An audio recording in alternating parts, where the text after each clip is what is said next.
This past month has been a whirlwind, and life threw me a couple curveballs. In response, I've decided it's time for a major shift in my Minecraft world. While I travel to a fresh, unexplored area, let me fill you in. I've been dealing with my several autoimmune diseases and the challenges and the side effects of the medication required to treat them. Medical challenges can be overwhelming, but I am starting to feel better. For this episode, I had planned to focus on starting the big city around my castle, but after spending so much time in this area, I hit a creative block, and I've gotten burnt out. Losing the footage from the previous episode didn't help that either. This always happens to me around this stage in a world. I get bored of my surroundings and usually just start a brand new world. Thing is, my goal was to keep this world going for a year or more, and I'm determined to stick with it. I like setting goals, but I also like meeting my goals. So how do you tackle burnout? How do you tackle burnout? Let me know your methods in the comments. Me?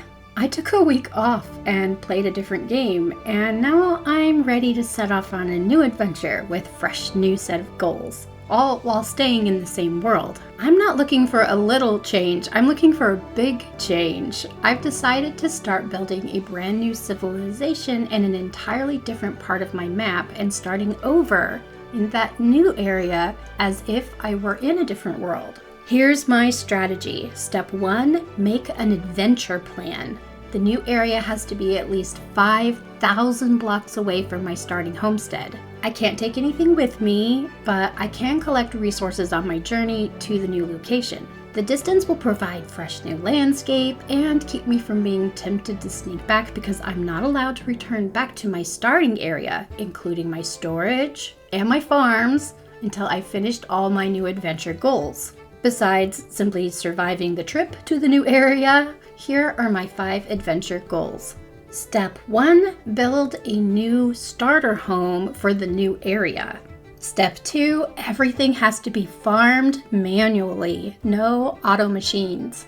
Step 3, renovate a village into a new civilization with a new design. Step 4, enter a new stronghold to beat the Ender Dragon a second time. And finally, step 5, get a pair of elytra so I can fly back home. And no, I don't plan to connect the two areas with a road. In my lore, these two civilizations haven't met yet, and may not even have lived during the same time period.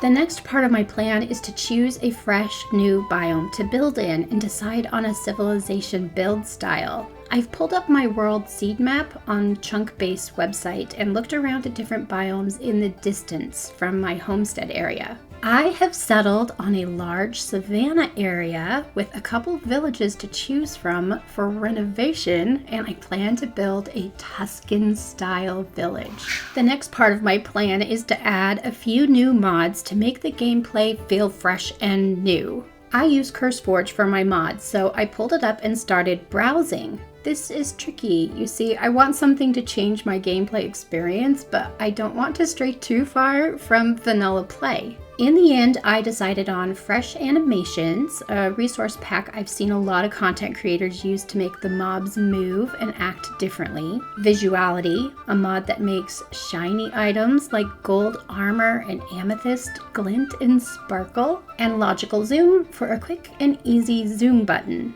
I also added GUI Compass, which I'm going to use as I travel to the new place. Particularly, it allows you to put a compass in your pocket and you can see the coordinates on the screen just in the top corner. That also means I'm going to amend my rule about not bringing anything. I'm going to bring a compass so I can see the coordinates to where I'm walking. It's my own rules. I can make them up if I want to. The final step of my plan is to empty my pockets, except for the compass, and head out on a new adventure, just directly from spawn. I watched the sun set over my ship on that final night so that I could sleep and take off fresh the next morning, and after going through a little bit of terrain that I was familiar with, I started in an area that I had never been to before. A nearby stony shore was able to help me stock up on iron super fast without even ever having to go underground or caving whatsoever, so it was really safe to get the tools I would need for the journey. The journey was actually pretty fun. I was worried, but I was able to find sheep and food right away because there were so many mobs, passive mobs, in all of the big meadows and prairies just outside of spawn. It was also really fun to collect items and sort of think in advance, what was I gonna need when I get to my new home? I had the benefit of knowing that I was going to a savanna biome, a fairly large savanna biome that had a desert and badlands very nearby and was surrounded by jungle, so I didn't have to worry as much about resources in those areas. I also got lucky enough to find a couple of sunken ships and picked up those treasures while I was journeying, and even found the treasure on a treasure map that I found. So I had a lot of good items, including gold and iron and no diamonds yet, but lots of good resources. I would probably journey like this more often if you didn't have to turn around and make your way all the way back home. But in no time, I was able to see the beautiful savanna where I was going to live over the horizon. The savanna I chose from the seed map has 2 villages that I get a look at and pick for my village renovation. And I was really excited to look at these because just because you know a village exists, it doesn't tell you really how that village is in the land. Once I started coming up on the first village, I could see it was actually up against a cliff, which was kind of intriguing. I've wanted to do a cliffside village for a while. I'm not sure that fits a little bit of the vibe I had in mind, but I can change vibes very easily. My favorite part is that the village is not only up along the cliffside, but it also has this beautiful sort of spiky mountain right behind it, and I love building against mountain backdrops. Now that I'm entering the village, I can see that there's a lot of broken terrain, and there are some good resources I'll be able to get, but the village itself isn't very big. I just switched into Freecam really fast. I'm backing up and you can see that there aren't very many buildings, and again, the broken terrain is going to be a lot of work, but I love the hill, the stepped cliffside, and I love the mountain in the background. The second village should be nearby, so let's find it and take a look. In case you were curious, I already emptied most of my pockets into a chest nearby, but I don't want to set up where my starter house is going to be until I've picked which village I'm going to work from. That's why we need to go find the second village and take a look. Oh, I can already see it down in the valley. They are closer than I thought. I'll be pulling resources from both of these villages, so it's nice to see so many hay bales. This one is a little bigger, still not super big, and it's really close to the water. Alright, backing up into the view here, it's actually not very far away from the mountain either. The mountain can definitely be in the backdrop, but it's sort of broken in the middle. It's over here by the water, which would be really cool for coastal stuff, but it's not super close to the water, so it's kind of in between the two. Might be a little bit easier to fix the land and spread the village out a little bit. I do like that it has more buildings. You know what? I'm gonna need your guys' help on this one. Do we want to do the first village, that's cliffside with the really pretty side of the mountain? Or do we want to do this second village that is over here a little bit near the water, where we're gonna need more water terraforming, less village terraforming. The mountain isn't as pretty, but the village is bigger and can probably expand to a bigger renovation. Might even have enough room to pull the village down into a dock. I can't decide. Okay, you guys have to let me know in the comments below, which village do you want to see me renovate? Village 1 on the cliff or village 2 down in the valley close to the water? Put your vote in the comments. I can't wait to see what you guys think. I've decided to make my home on a little bit of the plateau between the two villages. This will work depending on which village I pick. I'll be kind of in the middle, and having storage and setup here will be easy to get to and from. One of the things I've noticed up here on the peaks are a whole entire pack of dogs. I love the dogs from the savannah. They have such a beautiful mottled little texture on their coats. I have just enough bones from searching through things on the way here and from skeletons that I have killed that I'm hoping we can get through at least a few of them. So far, so good. Most of them haven't needed more than 1 or 2. Yeah, which is terrific. We'll see how far we can get through them. I think having this really cool theme of just mostly going out and hunting with the dogs could be really neat for the area. I'm not even going to get any other dog types. I'm just going to get this dog type, and they are kind of going to be our mascot for this particular land. I thought these guys only spawned in packs of 4 at a time, but we've got so many of them. I'm wondering if I don't have 2 packs up here, 2 full packs. Look at that. What do we have now? 7? 7 of the dogs? That's fun. All right, come back home, guys. 7 might be a little much, but I kind of love them. I can't wait to have name tags and give them all names. After bringing all the dogs back, which was super cute, I grabbed some of the wheat and potatoes and head out in search of the passive mobs from the area. There were so many passive mobs very close by, so it was easy to get all of the sheep and cows and pigs and chickens I would ever need for the small farms here in the area. In addition, I already started to dye some of the sheep, some of the colors I will need, because I already have a build palette in mind. With the cows, pigs, sheep, and chickens all corralled in, I was also missing a mob. I needed armadillos, especially with this entire pack of dogs, so I decided to take at least some of the dogs out on our first adventure, and we were going to go in search of some nighttime mobs.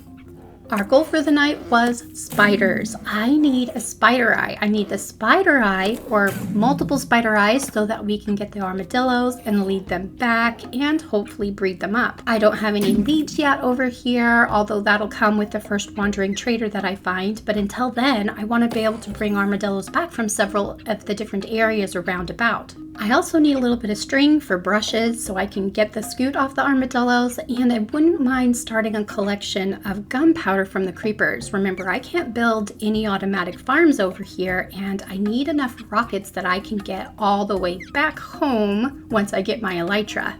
I always end up needing a ton of bone meal, and the bones are useful for the dogs too, so I definitely need some of those skeletons to get the bones from. Just in general, without being able to put together any mob farms, I need to kill a lot of mobs. The problem I was finding with this first night hunting with the dogs is that they were very susceptible to the creepers when they blew up, and I wasn't strong enough to kill most of the creepers before they blew up, or I couldn't get them and not get the dogs at the same time. It was a little bit of a mess. I think all of that mess is going to be handled pretty easily once we put armor on the dogs, and then the mess of me almost falling in holes everywhere, we need to address that too, so a little bit of terraforming before I put my starter house together. It got a little precarious for me at times, but I did find the dogs were very helpful. Ooh, creepy. Can skeletons see you through glass? Oh look, it's the baby dog. He's getting him. Go, go, you can do it. Oh my goodness, it's adorable. The baby dogs, they're chasing the skeleton. Just in case you guys are curious, I did put all the villagers in protected housing before we started the nighttime. I put together a little bit of a stand for the house. I want my starter house to be elevated a little bit, and I really love how it's going to look over the village in the valley in one area and be very close to the village over here in the other, where I'm probably going to do a lot of the villager trading. In fact, I've already started a lot of the trading, which I'll show you more of later. But we are ready to build up this starter house. I'm probably going to move my storage first, and then we're going to build.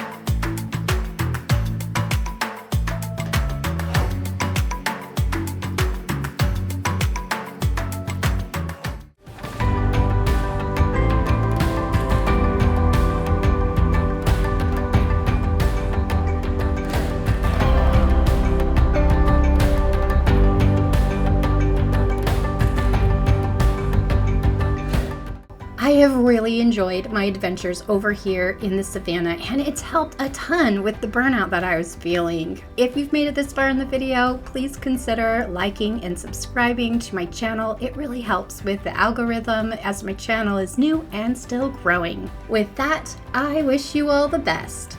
Minecraft Day.